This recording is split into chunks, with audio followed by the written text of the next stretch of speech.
All right, we are back at the Wildcat Wrap, Season 1, Episode 4, where today's podcast is proudly supported and presented by the team at the Basketball Fix. For your basketball needs, in terms of articles, Supercoach, of course, everything, advice and podcasts, everything happening and unfolding in the world of the NBL, all you have to do is just head to the Basketball Fix and find them on Instagram, Facebook, of course, on their website too, and then Apple Podcasts and Spotify for all the great products that they're producing, not just the Wildcat Wrap, of course, the number one show, as we all know, but to a lesser extent, the Tasmanian Takeover.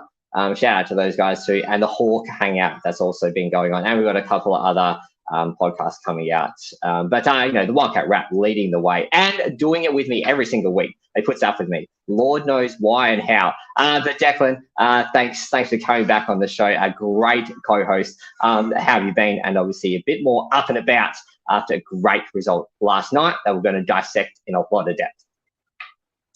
Yeah, mate, I'm pumped for this show. I got the jersey on. Made sure I did my hair real nice because the boys played that well.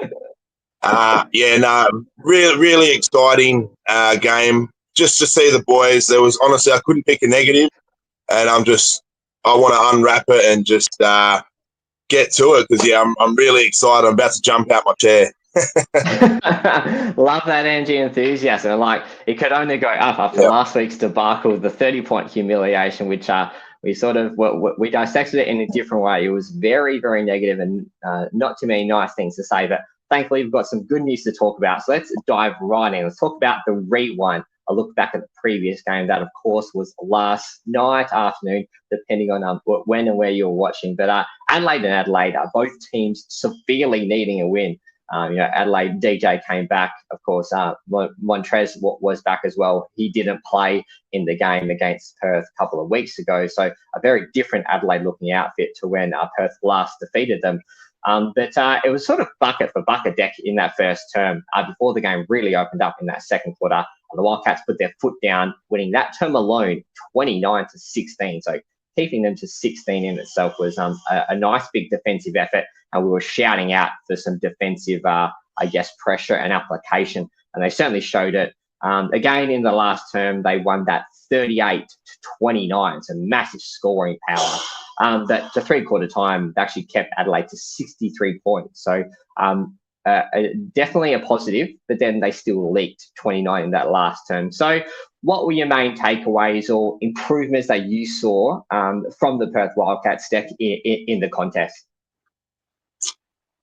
Yeah, I think it was the ball sharing. They just passed it. BC got open looks. Windler popping threes. He came to the game. I called him out. He came to the game. Great. Just all-round team effort. I think after last week, it was the perfect example of how to bounce back from that game. And just the all-round team effort, sharing the ball, getting around each other, the defensive end, we held them to under 100, which we haven't done to a team in a while. That was a really good game. Honestly, just all round, I could go on for hours of how good we played and what we did well. But no, really, really exciting things from what we saw there and just the way that they played. It looks good for the rest of the season. If we can keep that up, we're going to make a good crack at finals. So outside of, you spoke about passing the ball a little bit more, that their assists were high. We'll sort of get to that a little bit later on in the stats that matter. And of course, shooting extremely well, which we know they've done in large patches across their season. What did you see from a defensive sort of aspect and sides of the Perth Wildcats in that game? Because, we I spoke about it quite early on. That was, a massive challenge for them in that last game, as in they were just atrocious. They didn't show up at all. And it's sort of been a consistent deficiency of the Perth Wildcats across the last 2 or 3 seasons. So, what were you, happy to see from that particular aspect on the defensive side that they sort of showed up this week that maybe they haven't of recent times? Yeah, we blocked a lot of shots compared to other games, especially the Illawarra game. Windler had 4, Pinder had a couple, maybe 3 or 4. It was an all-out great defensive game. Withers as well on Kendrick Davis. Just, nothing special as he does. He's always he goes under the radar, just works hard every game. It was the best defense I've seen from the Cats this season in my eyes. Honestly, the way we played. Yes, it's Adelaide. Yes, they're not playing well, but credit where credit is due. To keep that team to under 100 with the talent that they've got and to do it in such a dominant fashion as well. Like, we were ahead most of the game. And I think, as BC says, defense dictates your offense. And so I reckon with the way that they started the game, they were up and about and they're like, okay, they get their rhythm flowing. And then it just led the way. And after that, we blew them out the water. Once you got third quarter, we were up 20 and the game was done. And then defensive-wise, we didn't lose focus. We actually kept to it the whole game. Like, yeah, we leaked 29 points in the last, but, 16 in a quarter, 63, I think, halfway through the third. Like, you can't ask for too much more on the defensive end, especially in an away game. So really impressed. Yeah, true. And I think like that they're at that stage where they've obviously still going through with that long stretch of away games. I think like 5 or 6. But any away win is a good win. It's tough to win away in this competition. And, we sort of alluded to it early on. This was just a massive crunch game for both teams. Adelaide were very much teetering on, I guess, the edge of being relevant in regards to their season. Like, their season was on the line. Win that for them, and they're suddenly back in that mix for the play-in. And the Perth Wildcats, they sort of have loftier ambitions wanting to get into the top 4. And looking ahead, and we'll get to that soon, but, suddenly their last 3 games, no game is easy, as we all know, but they're certainly winnable for sure, and they can finish off this large away stint, really taking some momentum into what will be a nice stretch of home games. So, yeah, from that particular aspect, I agree. Defensively, they were really switched on, and keeping them to 63 points to three-quarter time. That's 16 points second term. Certainly didn't help with Adelaide shooting not being that crash hot. But you're right in the fact that Adelaide have a stack of scoring power. Montrez, KD, and DJ alone, let alone their other threats as well too.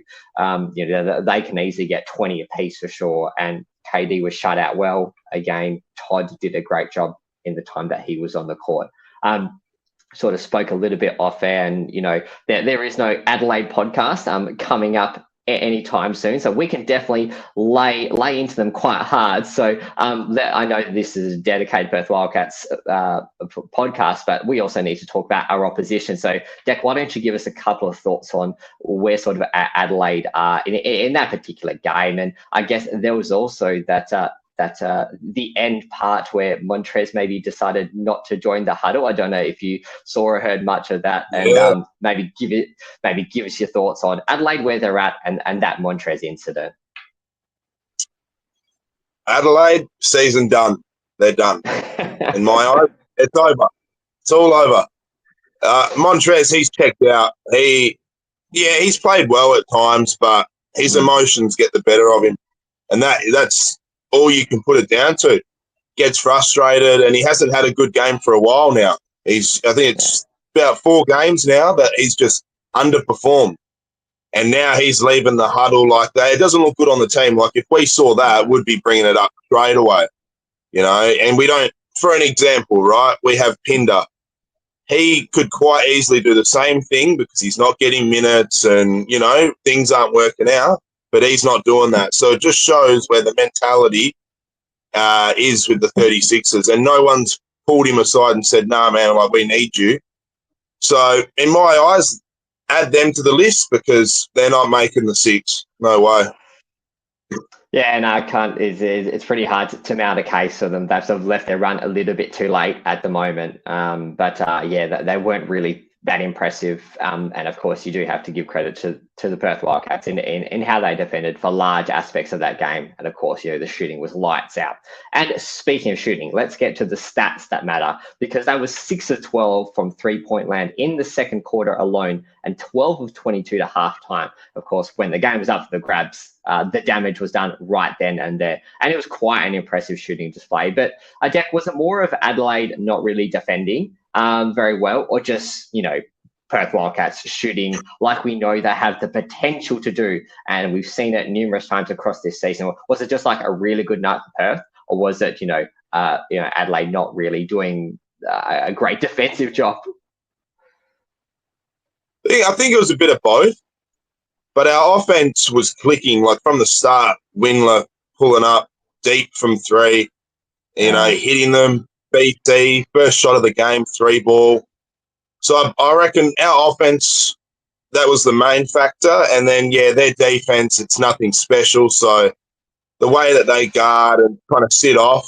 So I'd say 50-50, but credit to the boys, because even if you don't have a man on you, sometimes you can miss those deep threes. And they were just going in for us. We shot at a really high clip. And we didn't need to work too hard for our buckets. Like in the Illawarra game, everything was, 110% effort, really hard to get to.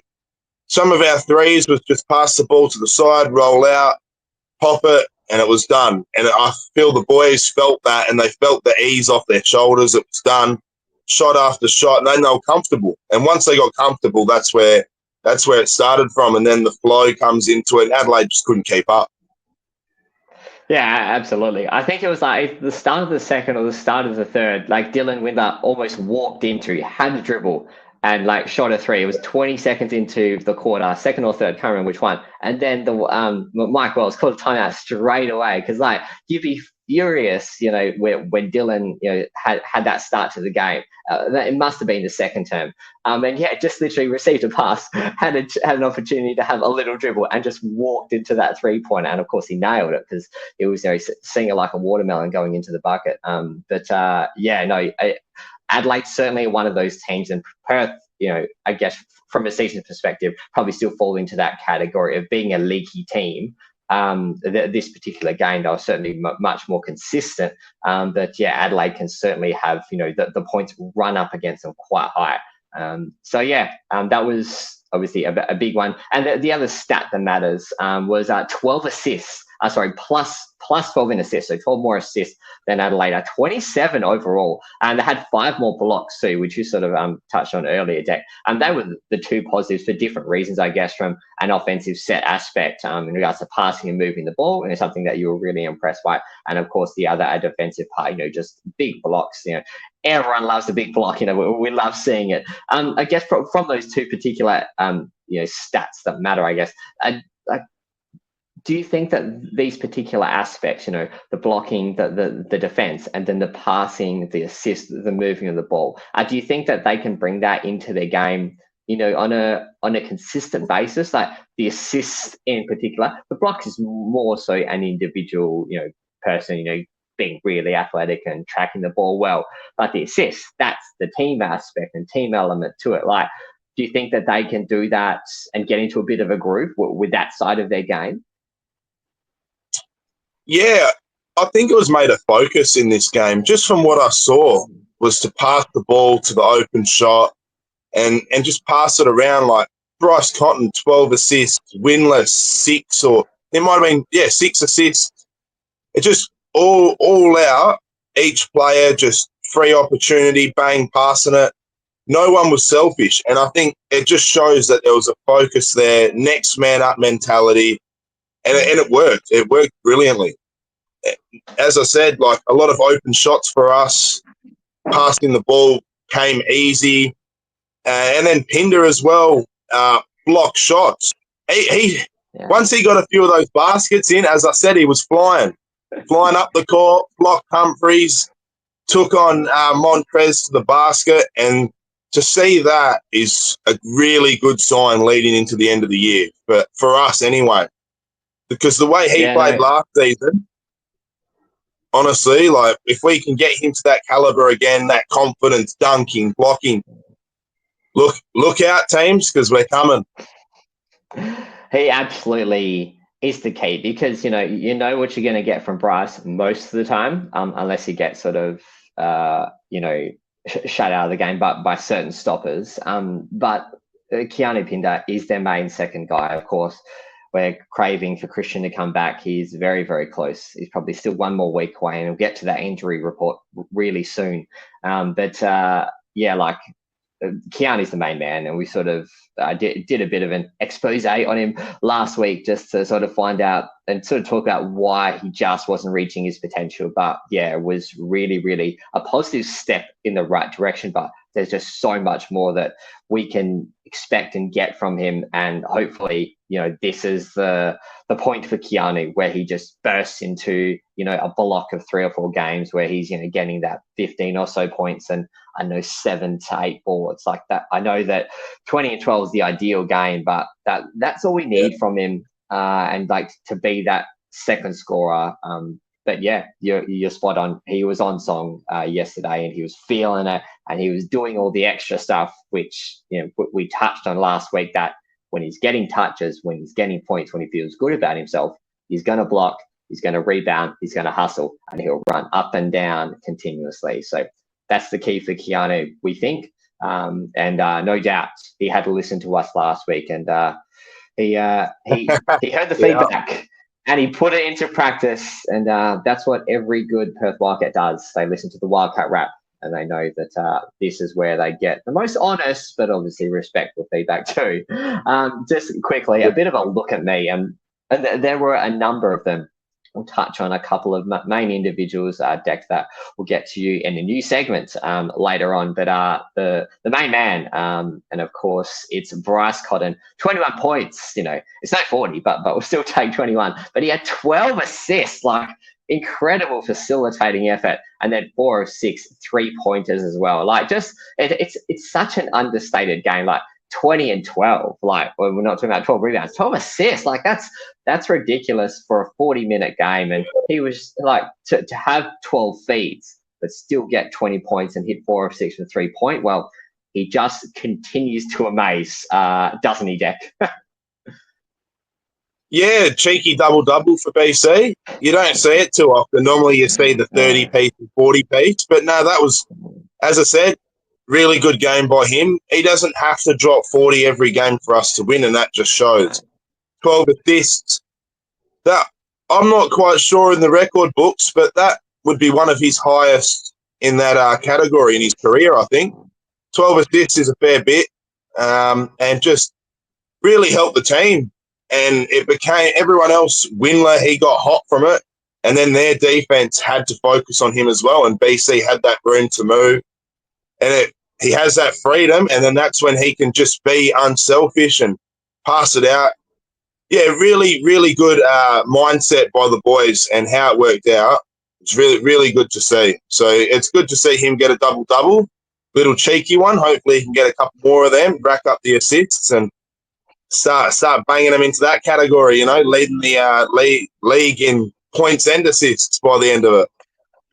That's it. No, it certainly is an underrated aspect of his game for sure that I don't think people realise. Even I think one of his 40-point games, he had 6 or 7 assists too, and everyone was marvelling at the 40 or the 45, whichever one it was. But he still had all those assists. So he's clearly a number 2 guard. Like, he's not a point guard, but he can be a facilitator and a point guard if need be. So yeah, just so many layers to his game. And let's we obviously have so much adulation for Bryce, but and we could dedicate a whole podcast to him, but we can't. We need to move on to different aspects. It's time for some young talent time. So we sort of talk about a couple of our younger players who are on the rise and if they had standout performances. And it's the next star, Ethan Almanza, 11 points, 7 rebounds from just 21 minutes, had 5 of 8 from the field. And Decky's really showing us that maybe he can be a consistent 10-point, 5-rebound kind of player. Is he gaining your trust as a next star? And whilst we know that they're different players, what do you see from Ethan as maybe making him more or less of an impact than Alex Sarr last season? Like, do they fall into similar categories, or how are their seasons tracking compared the pair? Yeah, he's doing pretty well. he's not blowing the lights out and dropping anything crazy, but I think he's 18, 19, coming in, playing his role, putting the body down low. I'm a fan of him. I think he's doing well for his age. 10 points, 5 rebounds. If he can do that each game, that's a tick in my box for him. I don't expect him to drop 20 and 10. He's very young, still learning the league. So it is good to see just that game in, game out, 10 points, 5 rebounds. And it helps as well in that position. I wouldn't compare him to Alex Sarr because they do both play very differently. Alex Sarr, 7 foot. He's more of a shot blocker and sits at the dunker's spot, and then he can shoot the 3. But if I'm going to be honest, I think our Munz is actually playing a bigger role than Sarr this year for us. A lot more minutes. And he's taking on that position in the starting lineup quite well, where Alex Sarr, he was always off the bench, maybe 15 minutes for him. So, credit where credit's due. Our Munz is playing well, and I think he's only going to get better. So we have a lot to see from him by the end of the season, which is great. Yeah, I mean, I must admit, I'm super impressed by his floater. He's just got such a soft touch for a really tall guy. That was just, and he did it early on, like one of his first or second games. But yeah, he has a really big role in this team. Of course, because we don't really have a true 5 per se. If anything, Ethan's the most identified true 5 really, and he's only 18 or whatever he is. He's getting lots of like 20 minutes for a next star is pretty good. We know that there are a couple of others around the league that are getting that kind of time. He's certainly punching his ticket towards the NBA in 6 months' time or so. Just playing a really nice role. You're right, it would be unfair to compare him and Alex because they're just so different players. Alex, of course, is more of a 3-point shooter as well, quite classy, and of course has that. Not that Ethan's short or anything, but Alex has got that ridiculous length. Ethan's just doing what he needs to do, and he's having a great developing pathway for him. Which we really hope to see him, as I said, in 6 months' time on an NBA team. And we'll come to a little bit about the Next Star program just to round us out. Just before we get to that, we have to look ahead. We've dissected the game in detail, as we always do, in great depth and supreme detail. We have to go, what is next for the Perth Wildcats? So look into the crystal ball, and it's New Zealand. The break is on Sunday, so next Sunday at 11:30 a.m. Western Standard Time, Spark Arena. So, Deck, how do you see this unfolding? Who are the key players for Perth, do you think? And how can they keep this push to the top 4 moving forward? Yeah, New Zealand, to be honest, we should destroy them. To be honest, without Parker Jackson Cartwright for them, sure. BC should have a field day. He might even drop 50 again with the way that Taco Fall plays and sit there in no man's land. He's just going to, don't worry about him. Just leave him there, So, I'm excited to see that one. I do think we'll come away with the win. I'm pretty confident in that.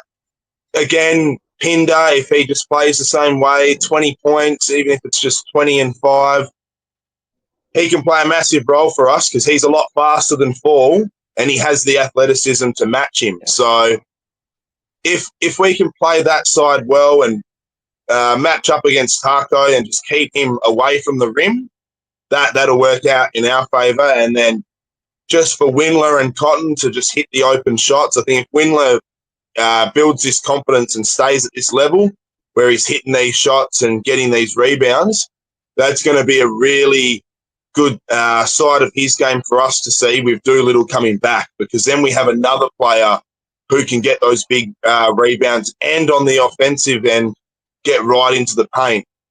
So once all these weapons start clicking, it's what we've wanted to see all season, really. And I don't want to jump the gun and say we're a top 2 team yet, but if we can get all the weapons working at the same time, Webster comes back towards the end, it's really good signs for us, especially on the road now when the team, they're together all the time. They got a lot of time to sit together, work on what they need to do for their games. So I think that does help. Having the 6 games on the road, you bond with your teammates better, I feel, because you're there every single day. Yeah, I think that's a really valid point, and sort of the first episode that I have of the podcast with Josh Higgins, we sort of spoke about that large stretch of away games, and it was gonna make or break them. And so far, they're sort of sitting in that okay stage. Like they're going okay. I think it's like 2-1 or something like that, maybe. But if they can win 2 of the next 3 and be like winning 4 of their 6.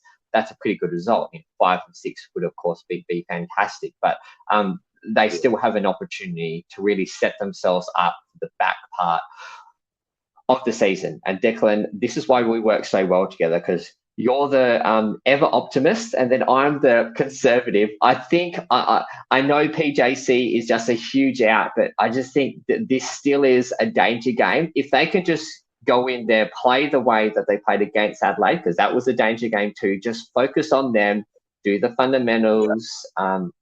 You've got enough weapons there. Losing 20 or 25 points from PJC from a New Zealand perspective is massive for them. But as we always say, if you're 1% off, you are going to get smacked in the mouth, and they have to be ready, and they've got to put the game to bed really early on. They can't afford to let the Spark Arena New Zealand fans that are very passionate, and I guess the New Zealand team, they can't let them get that belief early. But everything says that this is a game they should take care of, and that's exactly what they have to do. Yeah, we definitely do. Definitely. All right, let's get to a new segment. So we're sort of chatting off air last episode at the conclusion of our pod, and you sort of put a really good idea forward, Deck. So one of the NBL podcasts, they do a thumbs up and a thumbs down. So at the end of the round, sort of something that was good and something that was maybe not so good. So it's going to be our peak and our pitch. So peak is peak performance by a player or an individual, coaching staff, anything that happened across the week. Doesn't just have to be the game. And a pitch, something that we'd like to see a little bit better. Of course, not you, Declan, because you're the massive optimist, of course, in this podcast. So nothing bad to talk about. But Deck, I'm going to get you to kick us off with your peak, and I think you've got a couple of them to sort of talk about. Yeah. So Windler with his 24 points, blocks, rebounds, assists, all out effort, every category, ticked the box, and had a bounce back game from what he had in Illawarra. He needed to have that. And from me, I called him out the first time and he delivered, and I've called him out again and he delivered. So I think it's going to be a good trend. I might keep saying he needs to do better, and he might start dropping 30s and 40s. Who knows? No, he's good, great asset to the team. If he keeps doing what he does, it's going to help the team massively, offensively, defensively. And Pinder, you showed up, mate. Good on you. You've done it. You've ticked the box. If he keeps doing that, it's going to be really good to have those rotations off the bench. If he stays on the bench, which I don't think he will, but if he comes off the bench and keeps doing what he does, it's going to really push other teams' depth. And it's going to really help us in that way of just the energy and just 110% all the time. And it really, really is going to set the tone for us. So if he just keeps coming out, works his way back into form, I'm really excited for what can happen. So thumbs up to both you boys. Good job. Nice. As you said, called out Dylan Windler a couple of weeks ago, and he's had 2 great performances of course, we take away the Illawarra Hawks contest. That was sort of everyone there, but sort of stepped up when he needed to and was brilliant yesterday. So DW, keep that form going. And Keanu, we sort of touched on quite a bit, so enough about him. So no pit for you, Deck. Just very, very happy with how the Perth Wildcats are sitting at the moment. Yeah, I couldn't really pick a negative about the game. If I was to really nitpick, I'd be saying, create a Christmas jersey, Wildcats. I want to see it. Apart from that, that was it, honestly. No, that was all out, really good game. It was perfect way to bounce back from a loss. That's right. A perfect way to bounce back indeed. But yeah, you're spot on in regards to like a Christmas jersey. Like the Illawarra Hawks have to give a shout out to them because theirs was amazing. So yeah, Perth Wildcats get that sorted for next Christmas. So definitely need to have that going. For me, the peak is, well, the uncharacteristic, the old man of the team, Jesse Wagstaff. He had 9 points from 14 minutes, 7 rebounds too, and 3 of 6 from 3-point land. So Jesse was a big contributor. BC in particular was really looking for him. He missed his first couple, but he made some big ones in that third quarter just to really sort of bury the hammer right there. And a pit for mine was turnovers. They had +5 in turnovers that turned into 17, which was 4 less than Perth Wildcats. Points from turnovers to Adelaide. When you're playing a better team, they're going to hurt you a lot more. So yeah, you definitely have to make sure. Sorry, got to love it when people are calling you during recording. But yeah, you definitely have to make sure that you keep control of the ball, look after it, can't afford to give those turnovers to much better teams. They'll make you hurt a lot more. But still, giving up 17 points for turnovers, that's way too many. So definitely room for improvement there. And as we know, our loyal Perth Wildcats team and the coaching staff, JR in particular, he's a massive fan of the Wildcat rap. So he's listening to us, and I know that will be a big focus for the week, as of course defense was last week because we gave them a serve on that. All right, to round us out, unfortunately we didn't get any feedback just yet from our loyal Perth Wildcats fans in our rapid fire Q&A, but had a bit of a chat off air. And there was an interesting article in the West Australian just yesterday because I am an 80-year-old stuck in a 37-year-old's body. So I still read the West. I do read it digitally, so I'm not too old yet. But Perth Wildcats, and this is sort of reading from the iPad, I guess, they're setting themselves to become a destination club for NBA hopefuls. Mali teenager, and apologies for the butchering of his name, but Laji Koulibaly. He's been traveling the world since he was 14, spending time in Spain, America, and Australia as part of his dream to play in the NBA. And he's currently based in Canberra at the NBA Global Academy. 209 centimetres. He has come over to Perth just to do a bit of a trial. Dash Daniels did the same thing. Unfortunately, he has signed with Melbourne United. Bit of a loss there. We were really hoping to get him. But Deck, I guess Perth Wildcats are becoming a destination club when it comes to the next star pathway. Of course, Alexander Starr, Ethan Almanza, Dash had a trial here. Of course, we've got Laji that we just spoke about. This is becoming a brand and I guess a team and, a program that is becoming really positive from Perth Wildcats' young gun perspective. Yeah, we actually jumped into the Next Star game quite late compared to other teams. I think it was Illawarra Hawks were the first ones with LaMelo Ball, and that was nearly 5 years ago. So, yeah, we jumped into it late, but the quality that we've got with our Next Stars has been above average, I think. We've done well. We've picked Sar Almanza so far, and they've performed well for us. So if these young guns are going to come and have a trial with us, it's only going to be up from there. And it's a good look for our team. If NBA prospects want to come here and train, that just shows you, one, obviously we've made enough noise as a team to get their attention, and two, they want to come here and train with us, either the quality of the team, quality of the coaches, and it's a good look. It is a really good look for the Wildcats. So hopefully, because I don't think we'll have Almanza next season, if this young guy wants to play for us, then I'm all for it. So it's a positive to look forward to.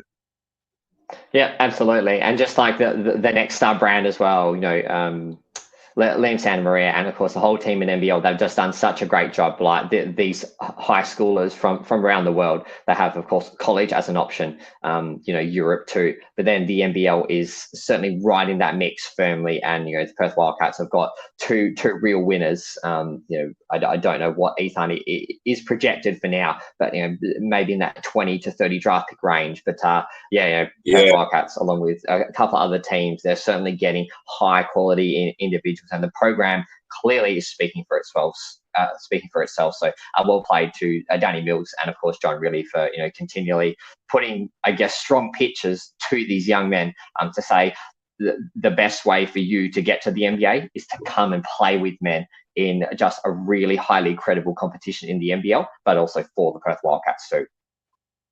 Just a quick stat as well for you. Do you remember last season when we went over and played the Ignite team in America when we had our pre? At that time, our Munzer was playing against us, and he was actually projected. He was projected higher than Alex Sarr in the draft at one point until he came over here. So he could go top 15 by the end of this season. So just another one to look forward to and see where he lands. But I thought that's a good stat to throw out there. No, I like it. And you bring so much to the podcast. And we could just sort of talk about it all day. But unfortunately, Declan, as always, Absolutely. our time has come.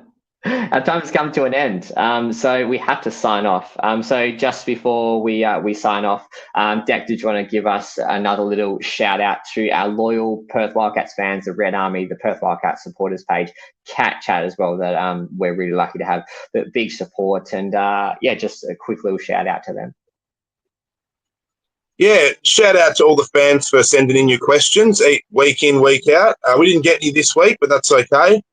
And just keep supporting the podcast, sharing it with your friends. It's on YouTube. It's on Spotify. Give it a listen. Give it a thumbs up. It all helps us, and we love delivering this news for you guys. It's our passion. We love putting smiles on your face and entertaining you. So, yeah, just keep the support going. We really enjoy it and look forward to doing this week in, week out for you. Absolutely. Couldn't say it any better. But just remember, ladies and gentlemen, this is the People Show. This is your show. It's the fan show by fans for fans. Okay. But of course, we are presented today by the Basketball Fix. So hit them up on social media, of course, Instagram, Facebook, Apple Podcasts, Spotify, and their website. Everything is there. All your basketball needs are supported. But unfortunately, time has run out, as it always does. Very, very sad, I know. But Declan and I, and of course, the whole team at the Basketball Fix, we're out for now.